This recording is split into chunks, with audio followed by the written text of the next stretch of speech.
Hi, this is Dr. Singh from Las Vegas. I practice at Healer Primary Care and 7 Heart Medical Spa.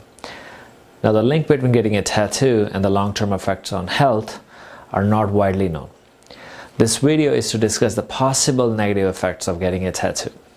Now, some of the common complications, we know them. Infections with hepatitis, HIV, especially if somebody uses a contaminated needle. Now, my primary focus of the video today is the long-term effects of tattoo inks. During the research, I was able to look at several reports of ink complications, infections, effect of toxins, burns, scars, chronic irritation, and many more. Now, getting a tattoo places a huge burden on our immune system, activates immune cells, which can trigger autoimmune diseases such as sarcoidosis, lupus, lichen planus, and many others. Now, getting a tattoo often leads to what is called a type 4 or delayed hypersensitivity reaction. There are 4 types of immune-based reaction. Type 1 is what we call immediate in onset.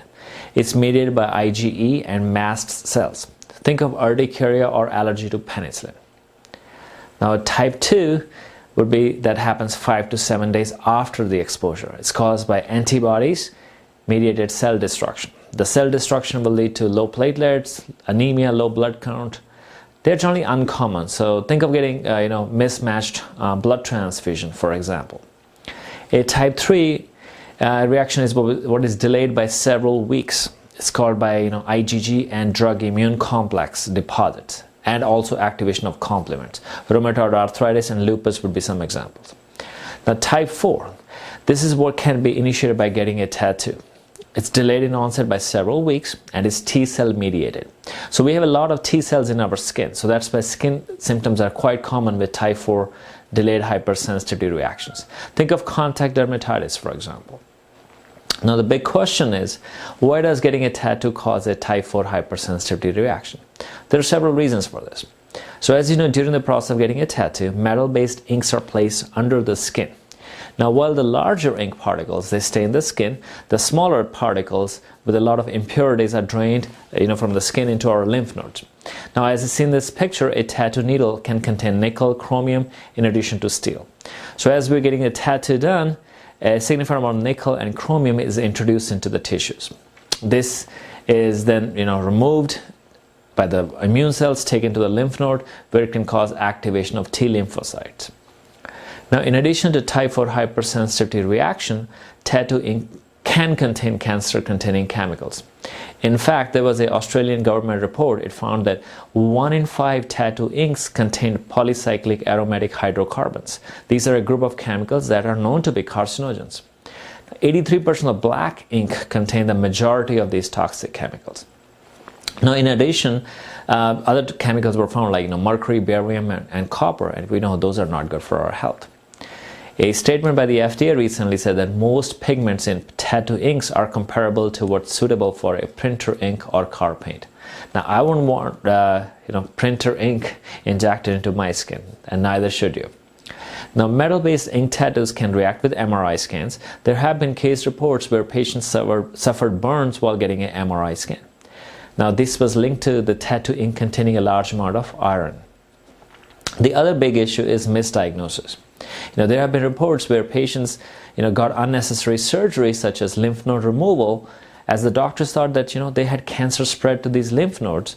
Only after these lymph nodes were removed, then they were biopsied, it was found it was not cancer cells, but rather pigment ink that had deposited in these lymph nodes. As you can see in this picture, the lymph nodes are all blackened, and when biopsied, you can see clearly the black ink deposits in the lymph nodes.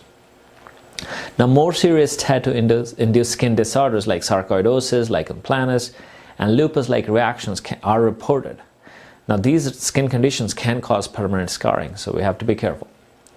Now, the big problem is that even if we diagnose that a tattoo is the cause of the type 4 hypersensitivity reaction, or it's causing an autoimmune disease, it's not possible to remove or erase the tattoo completely. Now, we do have lasers that can remove tattoos. However, they have limitations. They can target only a few colors.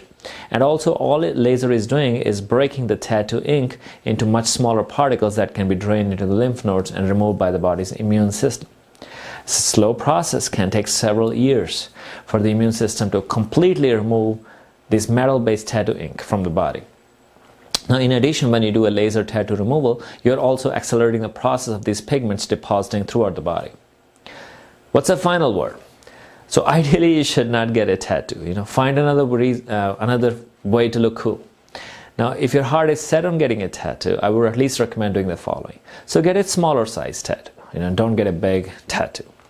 Avoid getting a tattoo with black ink, as this contains the most amount of toxic chemicals. Avoiding iron-based tattoo inks, it will also prevent the risk of getting a MRI-induced burn in the future. So I hope this was helpful, and maybe you will reconsider getting that tattoo. If you did like the content, please do not forget to like and subscribe. Thank you everyone who had commented on my past videos. I received requests to create additional videos on cannabis and magnesium related issues. I'll be sure to post them in the very near future. Thank you again. This is Dr. Raj Singh from Las Vegas. Merry Christmas and a happy 2021. Bye-bye.